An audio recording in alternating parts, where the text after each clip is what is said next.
Hello everyone. और आज इस वीडियो में हम लोग सीखेंगे कि रेट्रोफिट डिवाइसेस को अपने स्विच बोर्ड के पीछे कैसे इंस्टॉल करते हैं। तो स्विच बोर्ड के पीछे इंस्टॉल करने से पहले हमें देखना है कि स्विच बोर्ड के पीछे जो वायरिंग होती है वो किस तरीके से की जाती है। तो ये मेरे पास एक टिपिकल स्विच बोर्ड है जो जैसा आपके घरों में इंस्टॉल रहता है। और अगर आप इसको पीछे से अगर देखेंगे तो इसकी वायरिंग स्ट्रक्चर कुछ इस टाइप से होती है। अभी इसके अंदर कोई अप्लाइंसेस कनेक्ट नहीं है, बट मैं एक्सप्लेन कर देता हूँ कि क्या सब वायरिंग स्ट्रक्चर रहता है। तो आप अगर स्विच बोर्ड को खोल के अगर देखेंगे ध्यान से तो एक वायर होगी जो हर एक स्विच से कनेक्ट होगी। और ये जो ब्लू वायर है इसको बोलते हैं लूपिंग, मतलब ये यहाँ से लूप करके आपके नेक्स्ट रो तक आई हुई है। तो जो ये वायर जो आपको ये कॉपर वायर दिख रही है ये आपके सभी स्विचेस में से कनेक्टेड रहेगी। तो इस पे हम आपका फेज कनेक्ट करते हैं और यहाँ पे आपका न्यूट्रल पॉइंट होता है जहाँ पे आप सॉकेट के अंदर एक न्यूट्रल पॉइंट और बाकी पूरे स्विच बोर्ड में से सब जगह से आप फेज को कनेक्ट करते हो।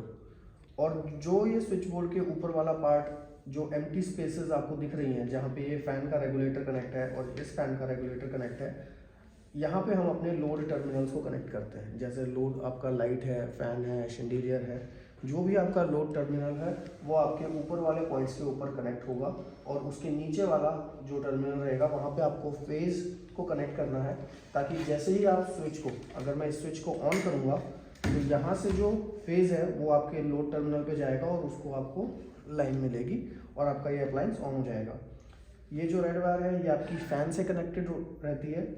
नीचे वाला पॉइंट आपका फेज है। जैसे ही आप इस स्विच को ऑन करेंगे फेज नीचे से ऊपर आएगा इस रेगुलेटर के थ्रू और आपका फैन ऑन हो जाएगा।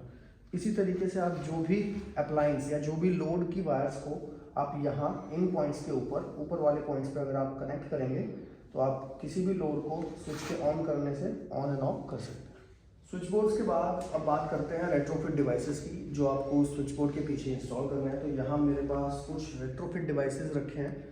ये है 6 नोड स्विच। आपके पास 1 नोड भी हो सकता है, 2 भी, 3, 4, 5, 6, 1+1। तो 6 नोड कुछ ऐसा दिखता है। और जो 1+1 है या 2+1 है उसमें आपको एक टर्मिनल मिलेगा जहाँ पे आपको F लिखा हुआ दिखेगा। तो कोई भी आपके पास डिवाइस हो उसमें कंपोनेंट्स सेम है। 6 है तो आपको यहाँ 6 तक नंबरिंग मिलेगी, 5 है तो 5 तक, 2 है तो 2 तक, 1 है तो खाली 1 की। अब बात करते हैं कि इसमें अलग अलग चीज़ें क्या हैं। तो ये है हमारा वाईफाई माइक्रो कंट्रोलर। तो ये आपका वाईफाई माइक्रो कंट्रोलर है, इसको आपको बिल्कुल भी टच नहीं करना है, इसको आपको बस पीछे रख देना है स्विच बोर्ड के। ये आपकी वर्चुअल वायर्स हैं, इनका रोल मैं आपको इंस्टॉलेशन के वक्त बताऊंगा। और ये हैं आपके लोड स्विचेस। पी का मतलब होता है फेज, यहाँ पे आपको पॉजिटिव फेज टर्मिनल को कनेक्ट करना है। एन का मतलब है न्यूट्रल, यहाँ पे आपको न्यूट्रल लाइन को अटैच करना है। उसके बाद आपके पास ये नंबरिंग आ जाती हैं 1, 2, 3, 4, 5, 6। जो भी नोड आप परचेज करेंगे, चाहे वो 3 नोड है चाहे वो 2 नोड है, जितने नोड का आपका डिवाइस है उतनी ही आपको नंबरिंग मिलेगी। अब जैसे ये 6 नोड डिवाइस है तो इसमें 6 डिवाइसेस कनेक्ट करने की स्पेस है। ये आपका 4 नोड डिवाइस है तो यहाँ पे आपको 4 नंबरिंग मिलेगी। ये आपका 5 नोड का डिवाइस है तो यहाँ पे आपको 5 तक नंबरिंग मिलेगी। ये आपका 3 नोड का डिवाइस है तो यहाँ पे आपको 3 तक नंबरिंग मिलेगी। तो जो लोड टर्मिनल्स हैं इन पे हमें अपने स्विच बोर्ड से जो लोड वायर्स हैं वो कनेक्ट करनी है और वहाँ जहाँ से हमने लोड वायर निकाली है वहाँ हमें वर्चुअल स्विचेस को कनेक्ट करना है। तो अब एक डेमोन्स्ट्रेशन के लिए हम ये 6 नोड के डिवाइस को इंस्टॉल करेंगे अपने स्विच बोर्ड में। जो इंस्टॉलेशन 6 नोड की है वही आपकी 5, 4, 3, 2, 1 इसी प्रकार आप सारे डिवाइसेस को इंस्टॉल कर पाएंगे। तो ये हमारा नॉर्मल स्विच बोर्ड है जिसके पीछे आप देख सकते हैं वायरिंग हो रखी है। यहाँ पे हमें सबसे पहले देखना होता है कि हमारे पास फेज़ की वायर कौन सी है। तो जैसा कि आप देख सकते हैं मैंने वीडियो में बताया था, जो एक वायर सब जगह कॉमन हो रखी होती है that is called the phase wire. अब यहाँ पे आप देखेंगे तो जो नीचे ये सिल्वर कलर के गोल्डन कलर की कॉपर वायर आई हुई है हर जगह और यहाँ पे हमने रेड वायर अटैच की हुई है, तो दैट इज़ द फेज़। आप टेस्टर लेके आप देख सकते हैं, आपको चेक करना है। So this is the phase wire. हमें अपने डिवाइस का पी टर्मिनल इनमें से किसी भी टर्मिनल के ऊपर कनेक्ट कर देना है जिससे डिवाइस में फेज़ आपका लग जाएगा। उसके बाद देखते हैं हम न्यूट्रल वायर। तो जनरली हर स्विच बोर्ड के अंदर ब्लैक कलर की जो वायरिंग होती है वो आपकी न्यूट्रल वायर होती है। और यहाँ पे आपको ये वायर दिख रही होगी जो आपके यहाँ न्यूट्रल टर्मिनल पे, यहाँ मेंशन भी है न्यूट्रल टर्मिनल पे कनेक्टेड है। तो यहाँ से हमने एक वायर को कट किया, लूप लिया वहाँ से और एक हम न्यूट्रल वायर को एन टर्मिनल पे कनेक्ट करेंगे और डिवाइस से फेज़ वायर लेके हम टी टर्मिनल पे कनेक्ट करेंगे।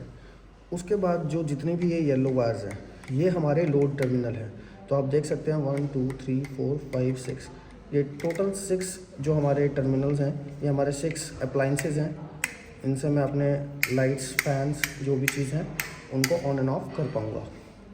तो मेरे को ये सारे लोड टर्मिनल निकाल के अपने डिवाइस पे इंस्टॉल करने हैं। तो देखते हैं अभी इंस्टॉलेशन कैसे होगा। यहाँ मैंने मार्किंग्स की हैं ताकि आपको और भी इजीली हम लोग समझा पाएँ।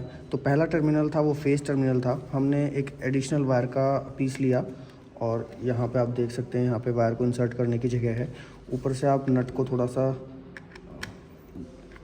लूज़ करेंगे और वायर को इंसर्ट करके नट को आपने टाइट कर देना है, तो आपकी वायर अटैच हो जाएगी। अब ये जो टर्मिनल है ये हमारा फेज़ का टर्मिनल है।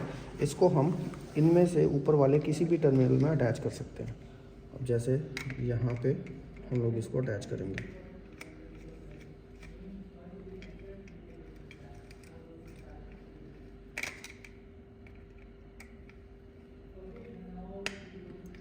इसी तरीके से अब हमारे डिवाइस को फेज़ तो मिल गया है और जैसे हम न्यूट्रल अटैच करेंगे तो डिवाइस के अंदर पावर ऑन हो जाएगी। आप ये काम अपने घर की एमसीबी को डाउन करके भी कर सकते हैं।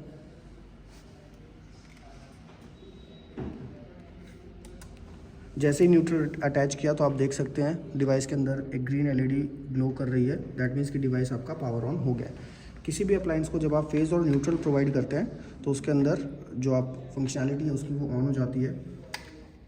तो ये 2 कनेक्शन करने से हमारे डिवाइस में फेज़ और न्यूट्रल आ गया है। और अब हमें ये जितनी भी लोड की वायर्स हैं ये सब एक एक करके यहाँ से निकाल के यहाँ 1 2 3 4 5 6 टर्मिनल्स पे कनेक्ट करनी है। फेज़ और न्यूट्रल का कनेक्शन करने के बाद जब आपका डिवाइस ऑन हो जाएगा तो मैं आपको इस एक एक्चुअल यूनिट के हिसाब से समझाता हूँ कि वर्चुअल वायर्स का क्या रोल है। आप अपने डिवाइस के पीछे देखेंगे तो आपको नंबरिंग दिखेगी colour wise. Grey colour is number 1, then we have blue colour which is number 2। तो ये आपके स्विचेस के टर्मिनल्स हैं। Yellow number 3, then orange 4, red 5, brown 5 and red 6। तो ये आपके 6 टर्मिनल्स हैं। अगर आपके पास कोई ऐसा डिवाइस है जिसमें फ़ैन है तो उसमें ब्लैक वायर होगी, वो फ़ैन का टर्मिनल होगा। अब सपोज़ मैं यहाँ पे ये मेरा स्विच नंबर 1 है, मैं स्विच नंबर 1 को, ये जो आपकी वायर है ये स्विच नंबर 1 की वायर है, मैं इसको पॉइंट नंबर 1 पे कनेक्ट करता हूँ।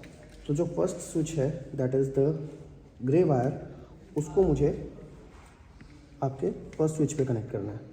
ऐसे ही जो स्विच नंबर 2 है उसकी लोड वायर को मैं निकाल के सेकंड टर्मिनल पे कनेक्ट करूँगा और सेकंड टर्मिनल का जो स्विच है ब्लू वायर, उसको मैं स्विच पे कनेक्ट करूँगा।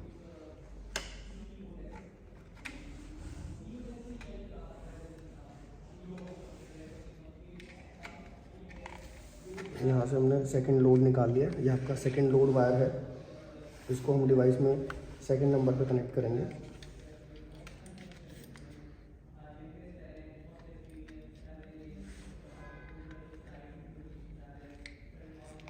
वर्चुअल वायर्स का पॉइंट ये है कि जब भी आप मैनुअली स्विच को ऑन एंड ऑफ करेंगे तो वर्चुअल वायर्स को डिटेक्ट कर पाएंगी कि करंटली आपके स्विच की कंडीशन ऑन है या ऑफ है, और उसके अकॉर्डिंग आप स्विच बोर्ड के थ्रू भी डिवाइसेस को कंट्रोल कर पाएंगे। अब यहाँ पे हमने सेकंड वर्चुअल वायर जो कि ब्लू कलर की थी, जो कि सेकंड स्विच था, वो हमने कनेक्ट किया है। अब बारी आती है थर्ड स्विच की। ये रहा, अभी हमने फोर्थ स्विच कनेक्ट कर रहे हैं, इसको टर्मिनल नंबर 4 पे हम लोग कनेक्ट करेंगे। जैसा आपका दिल चाहे आप वैसी नंबरिंग कर सकते हैं और उसी के कॉरस्पॉन्डिंग जो वर्चुअल स्विच की वायर है वो आप अपने जो स्विच का अपर वाला पोर्शन है, अपर टर्मिनल है, उस पर कनेक्ट कर सकते हैं।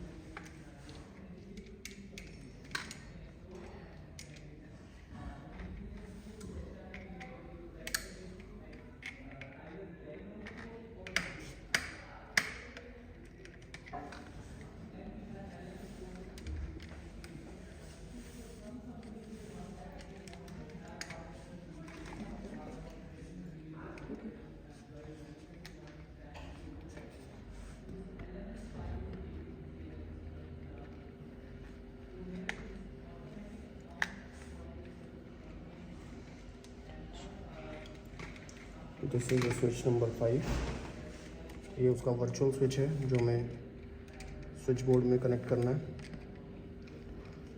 कॉन्सेप्ट बहुत सिंपल है। स्विच बोर्ड से आपको एक लोड वायर डिवाइस में कनेक्ट करनी है और डिवाइस से आई हुई एक वर्चुअल स्विच को स्विच बोर्ड में कनेक्ट करना है, ताकि आपके जितने भी लोड वायर हैं वो पहले डिवाइस से कनेक्ट हों और डिवाइस से जो वर्चुअल स्विचेज हैं वो आपके स्विच बोर्ड पे कनेक्ट हों।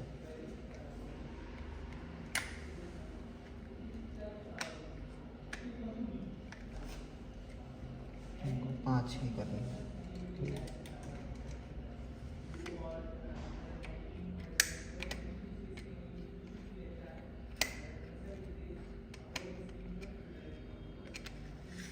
और जैसे आपका डिवाइस इंस्टॉल हो जाए आपको उसको स्विच बोर्ड के पीछे रख के स्विच बोर्ड को आप पैक कर सकते हैं एज इट इज।